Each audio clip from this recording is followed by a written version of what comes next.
오늘 수요 성경 공부 시편 7편이 되겠습니다. 우리 시편 7편을 우리 성경책을 우리 가지시고 찾으시고 시편 7편을 우리 찾아서 같이 읽는 시간 갖도록 하겠습니다. 역시 시편 7편은 다윗이 쓴 시입니다. 부제가 이렇게 되어 있죠. 다윗의 시가요온, 베냐민의 구시의 말에 따라 여호와께 드린 노래. 이 베냐민 구시는 성경에 나오지 않은 이름인데 누구인가 궁금한데 아마 다윗을 대적했던 베냐민 지파일 것이다. 시므온이라는 사람이 시므이가 다윗을 저주했죠. 또 베냐민 구시는 아마 베냐민 지파인 사울 왕을 뜻하기도 한다. 그렇게 학자들은 말하기도 합니다만 정확하게 누구인지는 모르고 다윗을 대적한 사람이라고 하는 것은 정확합니다. 다윗의 시가요온 베냐민인 구시의 말에 따라 여호와께 드린 노래 1절부터 17절까지인데 우리 교독하도록 할까요? 제가 1절 읽고 그 다음 절 읽으시고 여러분 집에서 동영상 보시면서도 이 시편 7편을 우리 교독하여 한번 읽어보도록 하겠습니다. 1절입니다.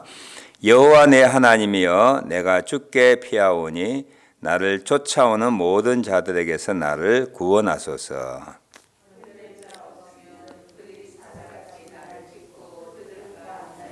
여호와 내 하나님이여 내가 이런 일을 행하였거나 내 손에 죄악이 있거나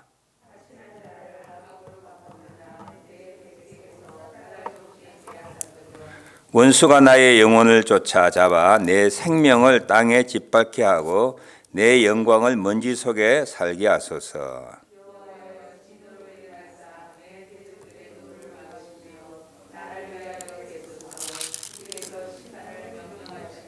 민족들의 모임이 주를 두르게 하시고 그 위 높은 자리에 돌아오소서.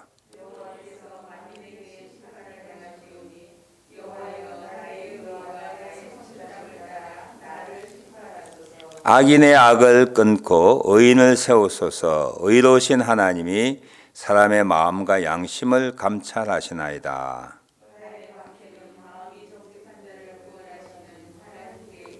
하나님은 의로우신 재판장이시며 매일 분노하시는 하나님이시로다.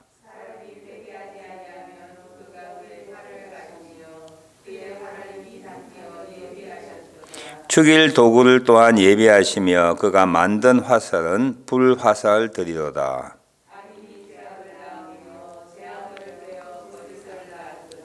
그가 웅덩이를 파 만들며 제가 만든 함정에 빠졌도다.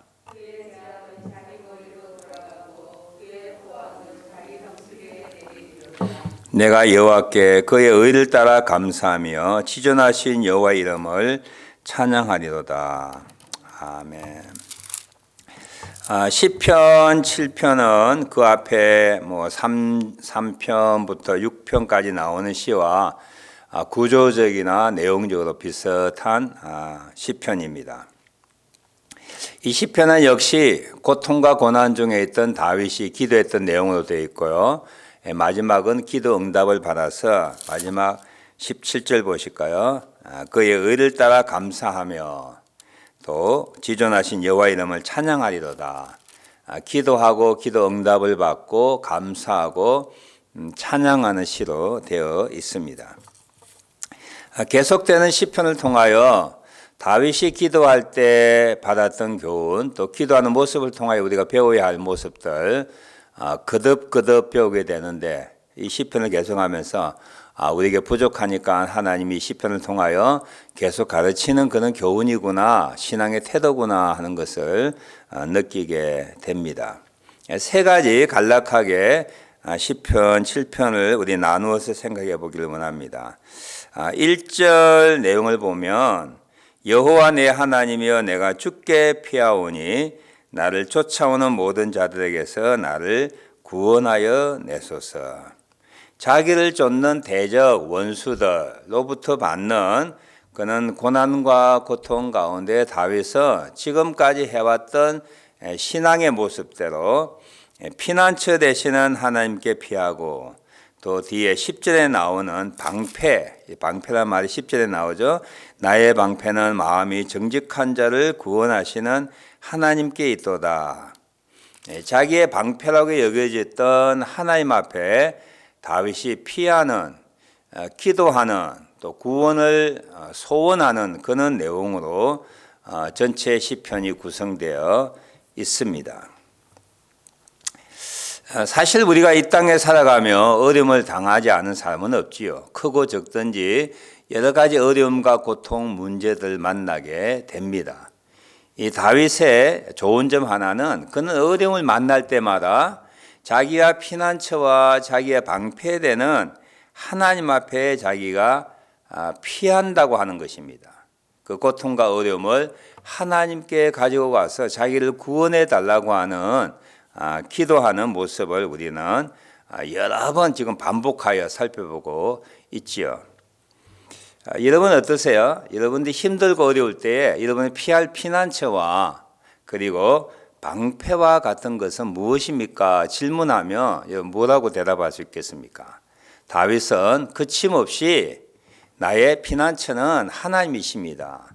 나의 방패는 하나님이십니다. 그렇게 주저없이 1초도 망설임 없이 대답할 수 있는 것이 다윗이에요. 이 다윗의 기도를 통하여 우리가 점점 배우게 되는 신앙인의 모습입니다. 어려움을 만납니까? 그리고 힘든 일을 만납니까? 문제거리가 있습니까? 그러면 즉시 피난처와 그리고 방패 되시는 하나님께로 나아가야 된다라고 하는 것을 보여주고 있는 것이지요. 제가 지난번 시편할 때도 믿는 이의 고통과 고난 당할 때 우리가 향하는 그 행동 지침 넘버원이 뭐라 그랬죠? 하나님께 나아가는 거예요. 기도하는 것입니다. 이게 쉽게 그대로 이어지지 않지만 살아가며 많은 실수와 그리고 실패를 통하여 우리가 배우게 되는 것입니다. 사실 우리가 당하는 고난과 고통 속에서 진정한 위로 그리고 안심, 평안을 줄 자가 주변에 거리 없다고 하는 거 우리가 참 느끼게 되죠. 상대방의 어떤 상태와 나의 상태, 상대방의 신분과 나의 신분, 처지와 입장들이 너무 다르기 때문에 정말 특별한 분 아니고는 내 고통과 내 아픔을 10분 이해해 주는 사람들이 주변에 없습니다. 어떤 사람들은 사람이 아니고 어떤 사건들과 일들에 몰두하고 빠져들어가기도 하지요. 힘들면 잠만 자는 분이 있습니다. 힘들면 음식을 먹고 그 고통을 헤어나고자 하는 분이 있습니다. 어떤 사람은 술을 마시거나 아니면 도박이라든지 그리고 어떤 취미생활에 푹 빠져버려서 그 고통과 어려움을 이겨나가고자 하는데 그거는 잠깐뿐이요. 우리가 온전한 위로와 그리고 문제점을 줄 수 없다라고 하는 것을 우리는 수많은 어떤 실패를 통하여 경험하고 있습니다. 우리에게 피난처는 누구인가? 나에게 방패는 진정 누구이며 무엇인가? 한번 생각해 봐야 합니다. 어제도 실패했는데 지난해에도 실패했는데 지금까지 살아오는 이 연수만큼 실패했는데 또 똑같은 잘못을 우리는 범하면 어리석은 자가 되는 것이지요. 다윗은 우리에게 이렇게 말해줍니다. 믿느니 하나님의 자녀에게 피난처와 방패는 하나님밖에 없다라고 하는 것을 다윗은 이 시편을 통하여 우리에게 보여줍니다. 1절 보십시오. 여호와 하나님이여 나를 쫓아오는 많은 사람이 있을 때 나를 공경 가운데 내모는 대적과 원수들이 있을 때 내가 죽게 피한다. 내가 죽게 피합니다. 그러니까 나를 구원해 주소서. 나는 하나님 앞에 정직하게 의로운 자로 살아가는 자이오니 나의 방패는 나를 구원하시는 하나님밖에 없습니다. 하는 것이 10절입니다. 10절 다시 한번 보실까요? 나의 방패는 마음이 정직한 자를 구원하시는 하나님께 있도다. 나의 피난처는 하나님입니다. 나의 방패는 하나님입니다. 하고 다윗은 고백하고 이 시편을 읽는 우리에게도 당신들의 피난처는, 당신들의 반석은, 당신들의 방패는, 당신들의 산성은, 요새는 하나님밖에 없습니다 라고 하는 것을 가르치고 있다고 생각합니다. 이거는 계속 시편 3편, 4편, 5편, 6편에서 계속 거듭되는 이야기지요. 고통과 고난, 어려움과 문제를 만나면 지체 없이 하나님 앞에 무릎 꿇고 하나님 앞에 기도하는 것이 문제 해결점이고 그 어려움을 이겨나갈 수 있는 지름길이라고 하는 것을 다윗은 그의 어떤 삶의 경험을 통하여 우리에게 잘 보여주고 있습니다. 두 번째로 시편 7편에 보면 어떤 내용이 등장하냐면 하나님의 심판이라는 말 내용들이 등장하고 이 심판하시는 하나님 앞에 자기의 대적자들을 대신 심판해 달라고 하는 그런 내용들이 쭉 기록되어 있습니다. 6절 이하에 보면 심판이라는 말이 등장하지요. 6절을 제가 읽어볼까요? 한번 눈으로 살펴보시기 바랍니다. 여호와여 진노로 일어나사 내 대적들의 노를 막으시며 나를 위하여 깨소서. 주께서 심판을 명령하셨나이다. 8절에도 보실까요? 여호와께서 만민에게 심판을 행하시는 분이십니다. 그 위에 쭉 보면 11절 하나님은 의로우신 재판장이십니다.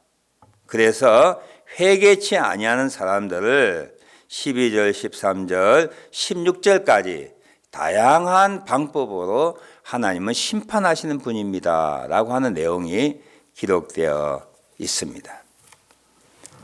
다윗에게 하나님은 우리처럼 창조주이십니다. 다윗에게 하나님은 우리처럼 구원주와 보존주가 되십니다. 또 한 가지 특별한 것은 다윗에게 하나님은 심판주였었습니다.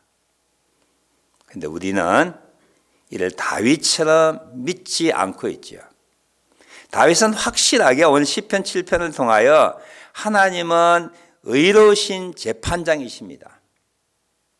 의롭지 아니하는 나의 원수와 대적들을 하나님 심판해 주셔서 의로운 자 나를 구원해 달라고 기도하고 있습니다.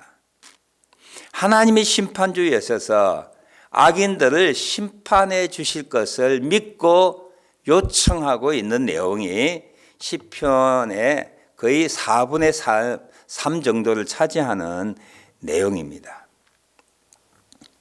다윗은 이를 정확하게 확실하게 믿었습니다. 지난번에도 이 내용에 대하여 설명했지만 다윗은 자기를 쫓는 자기 장인되고 그리고 이스라엘의 초대 왕인 사울의 추격을 피하여 도망 다니다가 이 사울 왕을 2번 죽일 수 있는 절호의 찬스가 있었습니다. 부하들은 죽이라 하지요. 엔게디 동굴에서 사울을 죽일 기회가 있었습니다. 하길라 산맥에서 사울을 죽일 기회가 있었습니다.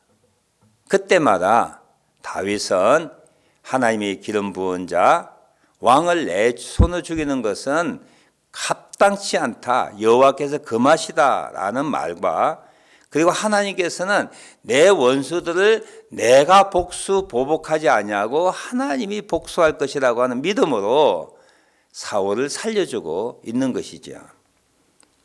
사무엘상 24장 12절 그리고 사무엘상 26장 10절 이하 여러분 집에서 나중에 찾아보시면 이 두 사건이 등장하고 있습니다. 사무엘상 24장 12절에 보면 나는 왕에게 범죄한 일이 없습니다. 여호와께서는 나와 왕 사이를 판단하사 여호와께서 사울 왕과 쫓기는 자기를 판단하사 나를 위해서 여호와께서 누구에게 잘못된 자를 보복하시려니와 내 손으로는 왕을 해하지 않겠나이다. 이게 다윗의 고백이고 선포이고 사울 왕에게 했던 내용입니다. 하나님이 왕과 나를 판단하실 거라고 하는 거예요. 그리고 하나님이 악인이라고 생각하는 자를 하나님이 스스로 보복하시고 복수한다라고 하는 내용입니다. 26장 10절에 보면 이런 내용이 등장하고 있습니다. 여호와께서 그를 치시리니, 그는 사울을 말하지요. 아마 부하들의 죽이라고 하는 내용에 대하여, 그는 전언에 대하여, 진언에 대하여 다윗이 대답한 내용입니다. 여호와께서 사울을 치시리니 혹은 죽을 날이 이르거나 또는 전장에 나가서 망하리라. 하나님께서 치시든지 자연 수명으로 이 세상을 떠나든지 아니면 전쟁터에 나가서 적군에게 죽든지 하나님이 세 가지 방법 중에 하나를 택할 것이라고 하는 거야. 내가 그를 죽이지 않겠다라고 하는 말을 통하여 다윗은 자기가 믿는 하나님이 창조주, 구원주, 보존주일 뿐만 아니라 확실하게 만민을 심판하시는, 특별히 악인을 심판하시는 심판주라고 하는 사실을 확실하게 믿어서 믿을 뿐만 아니라 자기 삶 속에 그대로 적용하고 실천하는 다윗의 모습을 우리는 잘 알 수가 있는 것이죠. 다윗뿐만 아니라 요셉이라고 하는 야곱의 아들, 요셉이 자기 형들에게 팔려서 무진장하게 고생하다가 애굽의 총리 대신이 되지 않습니까? 결국 그 가족들을 살리는 하나님의 통로가 되었습니다. 자기 아버지 야곱이 죽었을 때 형들이 두려웠습니다. 아버지가 살아있을 때는 형제지간이라 자기에게 복수하지 아니하였지만 아버지가 죽고 난 다음에 자기 동생 요셉이 자기를 복수할 것이다, 해를 끼칠 것이다 하는 두려움 가운데 거짓으로 요셉이 이렇게 말합니다. 아버지가 죽을 때 형제끼리 화목하라고 했어. 그러니까 요셉 우리가 복수하지 마 하는 내용을 이야기하죠. 그때 창세기 50장 19절에 요셉이 하는 말이 있습니다. 형님들 두려워하지 마십시오. 내가 어찌 하나님을 대신하리까? 무슨 말이야? 나는 복수하는 사람이 아닙니다. 인간은 복수하는 존재가 아니고 복수와 보복은 하나님이 하십니다라고 하는 표현입니다. 내가 어찌 하나님이 하는 일, 복수와 보복을 내가 하겠습니까? 가당치 않는 말입니다. 하나님이 복수하시는 분이시지요. 우리는 복수하지 못하는 존재, 사랑하고 용서하는 존재인 것을 요셉이 고백하고 있습니다. 오늘 시편 7편을 통하여 중요한 사실 우리가 하나 배워야 합니다. 그게 뭐예요? 하나님이 복수하시고 보복하는 존재여서 우리의 원수와 대적들, 우리를 힘들게 하는 사람들에 대하여 우리가 복수하는 마음을 내려놓아야 된다라고 하는 거예요. 누구처럼? 다윗처럼. 누구처럼? 요셉처럼. 이게 참 힘들죠.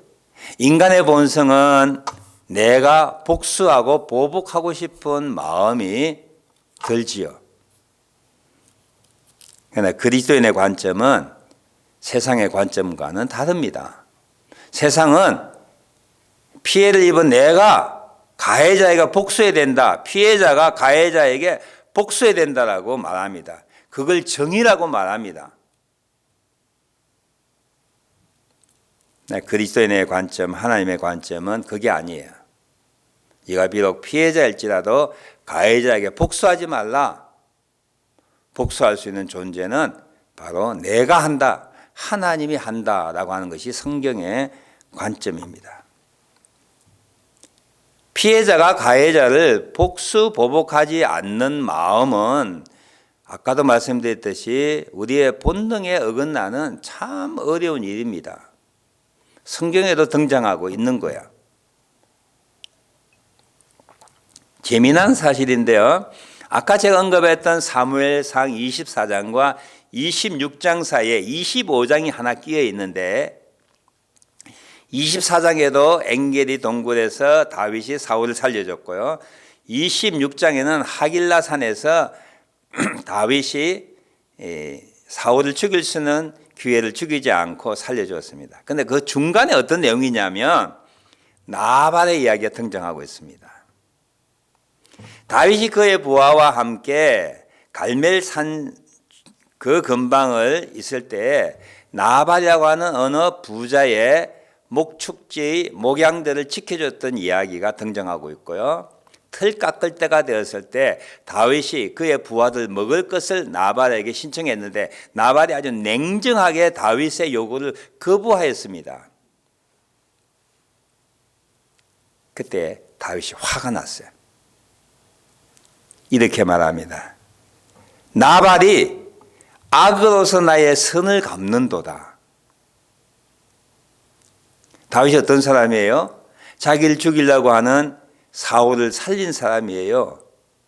그런데 바로 그 다음 사건에 자기가 선을 베풀어서 그 선을 베푼 것에 대하여 악으로 갚는 나발을 죽이려고 마음을 먹는 거예요. 이렇게 말합니다. 내가 선을 베푸는데 어떻게 악을 갚아? 그는 부하 400명을 차출하여 나발의 집안을 다 씨를 멸하기 위하여 살기등등하여 갈멜산으로 향합니다.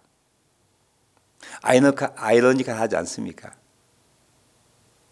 자기를 죽이려 했던 사울을 살려놓고 나발을 죽이겠다가 400명의 군인을 데리고 대동하는 거야. 400명이면요 한 부족을 죽이는 거예요.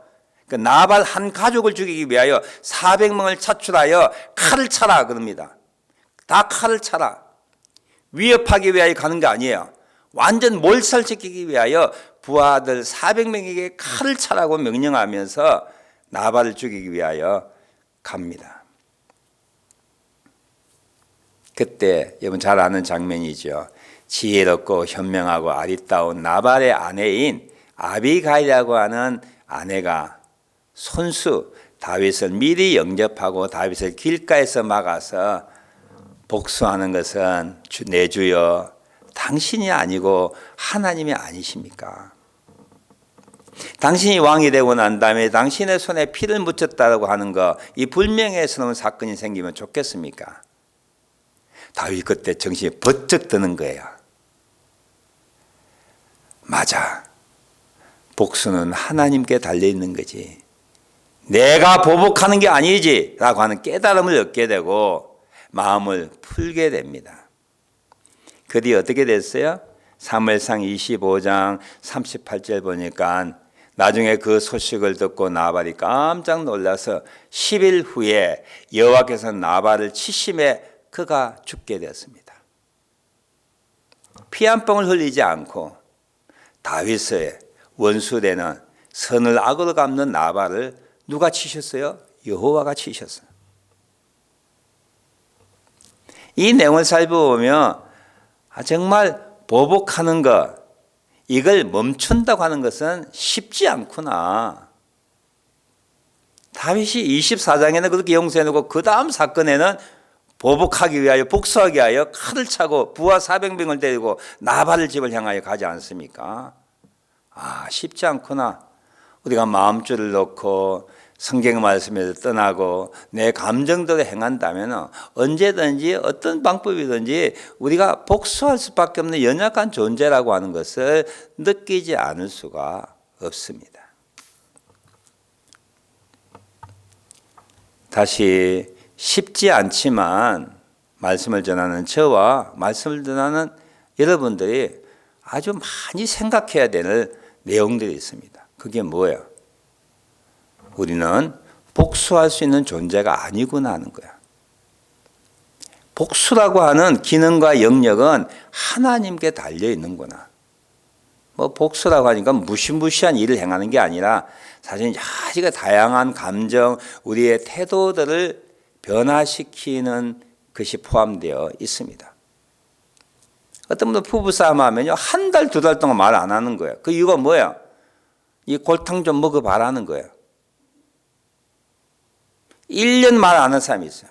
아니, 죽을 때까지 남남처럼 한 집에서 사는 사람이 있습니다. 복수하는 거예요. 네가 나를 괴롭혀서 힘들게 해서 나 내가 안갚음 할 거야. 말 안 하는 거예요. 그 기본적인 자기 의무만 행하고 나머지 일단 일체 중단하는 거예요. 그게 일종의 복수이고 보복이죠. 우리 이 땅을 살아가면서 다양한 형태의 복수와 보복을 꿈꾸고 있고 은연지중에 행하고 있습니다. 지금 나의 생각, 나의 태도, 나의 관점, 나의 감정, 나의 생활 패턴들이 혹시나 남을 힘들게 하고 안갚함하는 복수하고 보복한 일이라면 중지하셔야 돼요. 지난번에 말씀드렸듯이 우리는 불완전한 그리고 능력이 없는 존재여서 우리의 생각만큼 온전하게 복수할 수가 없습니다. 오히려 보복하고 복수하려다가 내가 먼저 죽는 거지요. 소화불량에다가 두통에다가 그리고 웃음이 사라지고 내 마음속에 분노와 원망이 가득 찰 때 각종 질병을 안고 우울증과 그리고 여러 가지 힘든 가운데 내가 먼저 죽는 거야. 복수하기 전에 내가 먼저 죽는 것이지요. 이는 우리의 안타까운 심령들을 이 영화 감독들은 복수하는 영화들 참 많이 만들어냈습니다.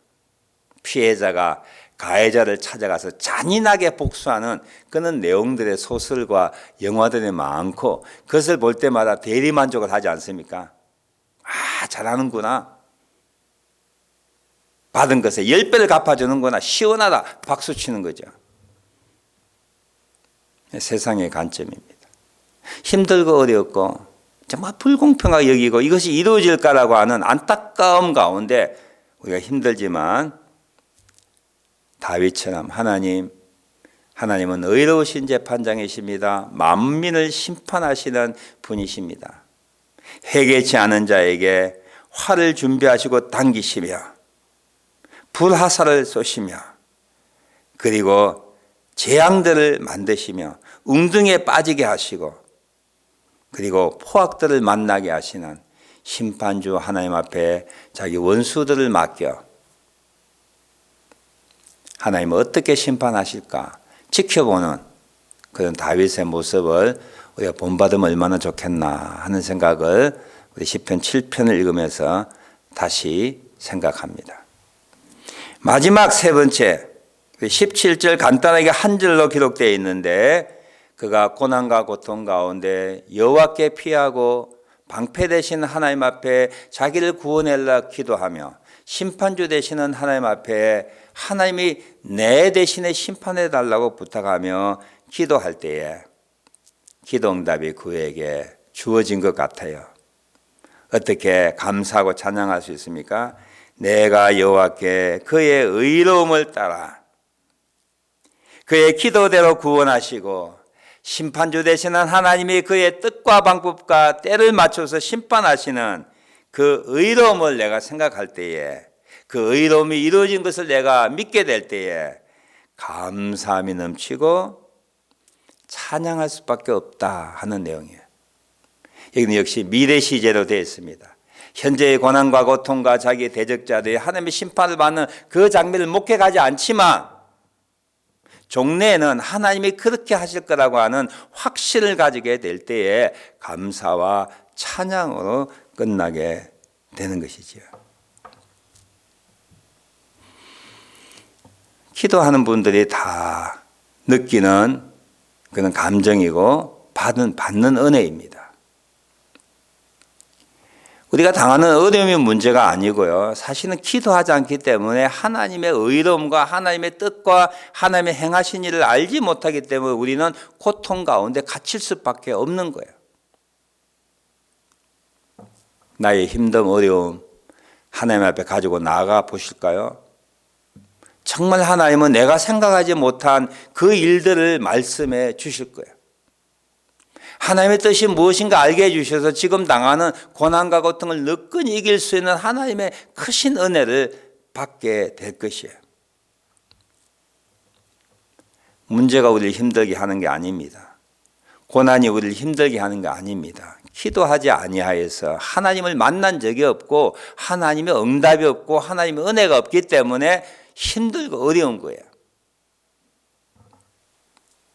하나님을 만나기만 한다면 하나님의 그 깊은 섭리와 놀란 오묘한 경륜을 알기만 한다면 그 고통이 주는 의미가, 고통이 이끄는 그 목적이, 그 마지막 단계가 무엇인지 알기만 한다면 다윗처럼 우리는 감사와 찬양이 터져 나올 수밖에 없는 것이죠.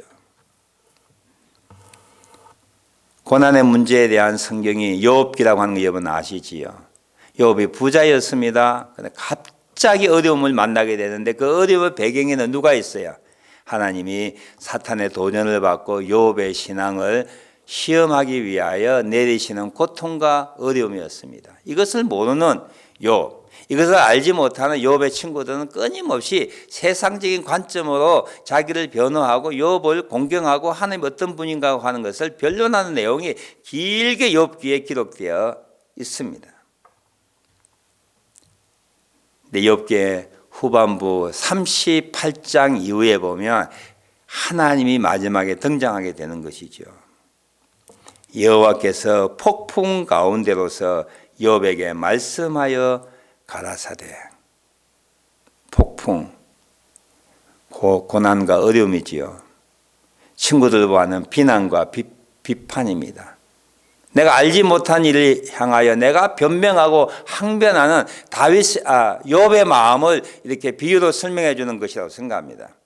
여호와께서 폭풍 가운데서 욥에게 말씀하여 가라사대.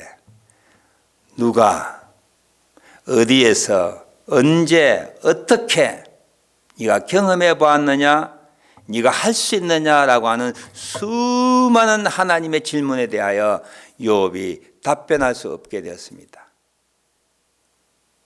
그제서 욥이 고백하죠. 내가 이제까지는 귀로 듣기만 하였는데 이제는 눈으로 주를 뵙게 되었습니다. 하나님을 만나니까 이 문제가 무엇을 의도하는지